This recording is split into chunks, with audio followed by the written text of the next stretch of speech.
Assalamualaikum warahmatullahi wabarakatuh. Halo anak-anak, kembali lagi kita akan belajar bersama mengenai materi penyakit dalam sistem peredaran darah dan cara pencegahannya. Tema 4, subtema 3.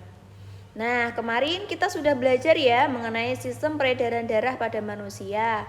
Nah, sistem peredaran darah pada manusia ini bisa mengalami gangguan atau penyakit ya anak-anak ya. Di antaranya adalah jantung koroner. Penyakit jantung koroner ini terjadi apabila arteri koronaria tidak dapat mensuplai darah yang cukup ke otot-otot jantung. Arteri koronaria merupakan pembuluh darah yang mensuplai nutrisi dan oksigen ke jantung. Penyakit ini dapat terjadi karena arteri koronaria tersumbat oleh otot lemak atau kolesterol. Bisa dilihat pada gambar di samping ya anak-anak. Di situ ada gambar arteri koronaria yang tersumbat oleh kolesterol, sehingga jantung tidak mendapatkan suplai nutrisi dan oksigen, sehingga dapat menyebabkan jantung berhenti berdenyut, dan orang yang mengalami ini kemungkinan bisa meninggal dunia. Penyakit jantung koroner merupakan salah satu penyebab utama terjadinya kematian di dunia.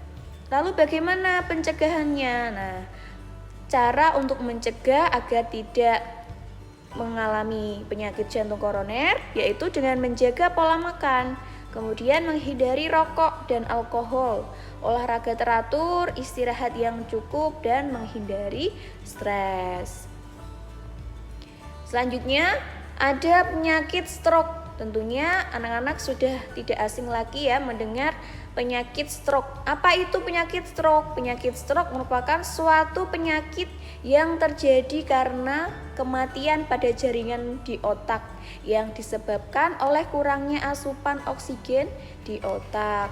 Hal ini dapat terjadi karena pembuluh darah pada otak tidak mampu memberikan asupan oksigen. Sama halnya dengan tadi anak-anak ya, jantung koroner. Nah, penyebabnya sama, maka cara pencegahannya juga hampir sama, yaitu dengan menjaga pola makan, menghindari rokok dan alkohol, olahraga teratur, istirahat yang cukup, dan menghindari stres.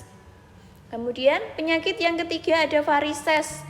Varises merupakan suatu keadaan di mana pembuluh darah balik atau pembuluh darah vena mengalami pelebaran dan terpelintir. Nah, gangguan ini biasanya terjadi pada daerah kaki ya. Nah, ini berikut upaya pencegahannya agar tidak terjadi atau tidak terkena varises. Yang pertama, ketika beristirahat atau tidur setelah menempuh perjalanan jauh, tungkai dinaikkan kurang lebih 20-25 cm dan meluruskan kaki setelah berolahraga ya. Jangan lupa selalu meluruskan kaki setelah berolahraga agar tidak terkena varises. Penyakit yang selanjutnya adalah ada anemia. Anemia merupakan gangguan yang disebabkan karena kekurangan hemoglobin atau sel darah merah. Apabila kadar hemoglobin dalam darah itu rendah, maka dapat menyebabkan tubuh kekurangan oksigen, sehingga tubuh akan terasa lesu, muka pucat, dan juga kepala menjadi pusing ya. Karena ini misalnya ada orang yang kekurangan darah ya, jadi dia itu berarti kurang hemoglobin. Nah, di sini upaya pencegahan yang dapat dilakukan adalah dengan banyak mengkonsumsi sayur.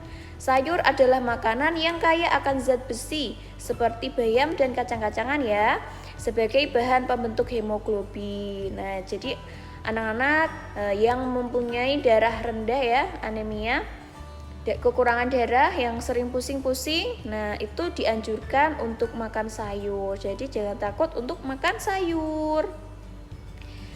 Selanjutnya adalah hipertensi. Hipertensi atau disebut juga dengan tekanan darah tinggi terjadi apabila tekanan darah berada di atas 120.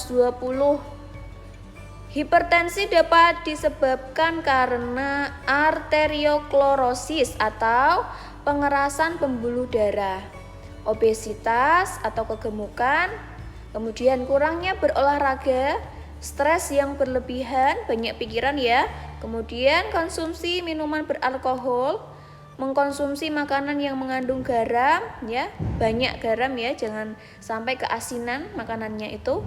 Kemudian mengkonsumsi makanan yang banyak mengandung lemak dan kolesterol. Ya, perlu diperhatikan. Nah, upaya pencegahan yang dapat dilakukan untuk menghindari penyakit hipertensi ini yaitu tekanan darah tinggi. Caranya adalah menghindari mengkonsumsi minuman beralkohol dan makanan berlemak yang mengandung kolesterol tinggi. Kemudian berolahragalah secara teratur dan makan makanan yang berserat atau buah dan sayur. Selanjutnya ada penyakit hipotensi. Apa itu penyakit hipotensi? Ya, berbeda ya dengan hipertensi. Kalau hipotensi itu terjadi apabila tekanan darah itu kurang dari 120. Hipotensi sering disebut juga dengan tekanan darah rendah. Cara mengatasi hipotensi antara lain dengan minum air putih yang cukup banyak, antara 8 sampai 10 gelas per hari. Kemudian mengkonsumsi minuman yang dapat meningkatkan tekanan darah, misalnya mengkonsumsi kopi. Kemudian mengkonsumsi makanan yang cukup mengandung garam ya. Jadi tadi kebalikannya, kalau hipertensi jangan memakan makanan yang banyak mengandung garam. Tapi kalau hipotensi, tekanan darahnya rendah, dianjurkan untuk mengkonsumsi makanan yang mengandung garam ya, yang cukup mengandung garam, jangan kebanyakan. Dan berolahraga secara teratur. Selanjutnya ada DBD, demam berdarah dengue. Demam berdarah dengue adalah penyakit demam serius yang ditularkan oleh nyamuk betina Aedes aegypti. Ya, demam berdarah dengue merupakan demam berdarah yang menyerang sistem peredaran darah manusia. Oleh karena itu, penyakit ini bisa menjadi lebih serius jika seseorang tidak segera mendapatkan penanganan yang tepat. Perawatan terlambat hanya akan memperbesar resiko dampak buruk hingga kematian. Jadi, ketika seseorang mengalami DBD ini ya, harus segera mendapatkan penanganan. Nah, kalau tidak atau kalau terlambat bisa mendapatkan resiko yang sangat besar ya. Kemudian cara mencegah DBD ya, supaya tidak terkena DBD bagaimana? Dengan membasmi sarang nyamuk dan melakukan gerakan 3M, yaitu menguras tempat penampungan air, mengubur barang bekas, dan menutup tempat penampungan air. Karena apa? Karena tempat penampungan air yang tidak tertutup akan dihuni oleh jentik-jentik nyamuk Aedes aegypti ini. Selanjutnya ada leukemia. Leukemia bisa disebut juga dengan kanker darah. Nah, kanker darah merupakan penyakit yang cukup serius ya anak-anak. Leukemia adalah kanker darah yang berawal dari darah dan sumsum tulang belakang. Hal ini terjadi karena tubuh menciptakan terlalu banyak sel darah putih abnormal. Jadi sel darah putihnya itu terlalu banyak dibandingkan sel darah merahnya. Jadi tidak seimbang ya. Dan mengganggu kemampuan sumsum tulang belakang untuk memproduksi sel darah merah serta trombosit. Meskipun jumlah sel darah putih yang diproduksi jumlahnya tinggi, sel darah putih tidak dapat melawan infeksi.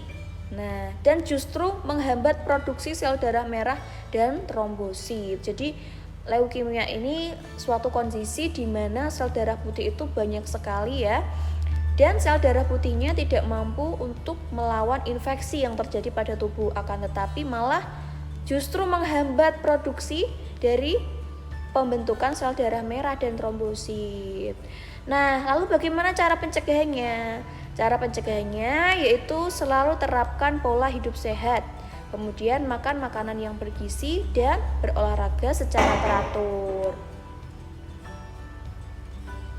Selanjutnya ada hemofilia. Hemofilia ini biasa disebut juga dengan penyakit yaitu darah sukar membeku. Jadi karena pendarahan ya, kalau biasanya anak-anak yang tidak mempunyai hemofilia itu darahnya ketika beberapa detik saja kan sudah tidak mengalir ya, sudah membeku, sudah tidak ada aliran darah lagi. Tapi kalau orang yang mempunyai penyakit hemofilia ini darahnya sulit sekali untuk membeku. Jadi setelah mengalami pendarahan, misalnya terkena pisau atau apa ya, itu darahnya akan terus-menerus keluar. Jadi sulit untuk mengalami pembekuan. Nah, Kondisi ini membuat tubuh kekurangan protein yang dibutuhkan dalam proses pembekuan darah. Protein ini lazim disebut faktor pembekuan. Dengan begitu, ketika seseorang mengalami luka, pendarahannya bisa berlangsung lebih lama dibandingkan dengan kondisi tubuh normal. Hemofilia sendiri merupakan penyakit keturunan yang sebenarnya cukup langka. Jadi hemofilia ini merupakan penyakit keturunan. Cara pencegahannya, nah karena hemofilia adalah penyakit keturunan, maka tidak dapat diobati tetapi dapat dicegah dengan menghindari pendarahan. Jadi hati-hatilah setiap melakukan aktivitas, jangan sampai ada pendarahan pada tubuhnya, jangan sampai terkena pisau, jatuh dan lain-lainnya. Ada penyakit talasemia. Penyakit talasemia adalah penyakit kelainan darah yang bersifat diturunkan dalam keluarga. Jadi sama halnya dengan hemofilia, talasemia juga merupakan penyakit keturunan. Talasemia ditandai oleh rusaknya hemoglobin karena adanya mutasi genetik.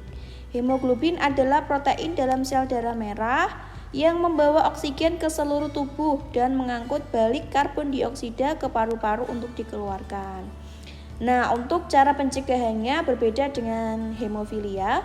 Kalau talasemia ini dicegah dengan cara transfusi darah pada kondisi tertentu. Gimana cara menjaga kesehatan peredaran darah? Nah, caranya yaitu dengan menerapkan pola makan sehat.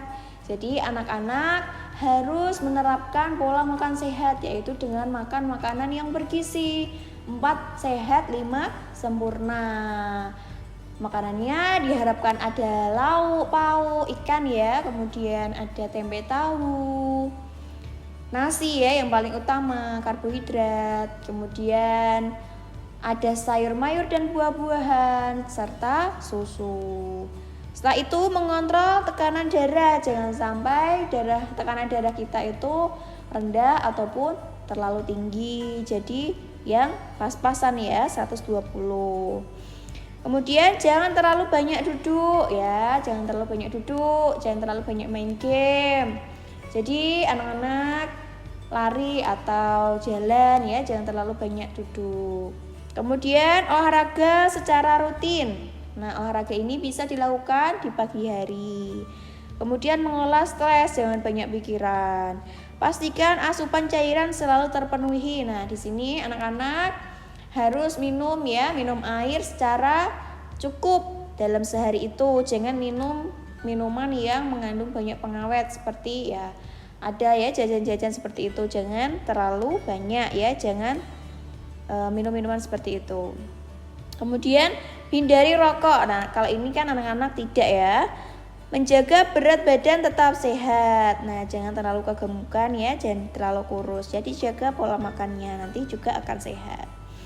Oke, sekian ya anak-anak materi kita pada pagi hari ini. Semoga bermanfaat. Jangan lupa menjaga kesehatan dan selalu semangat dalam belajar. Wassalamualaikum warahmatullahi wabarakatuh.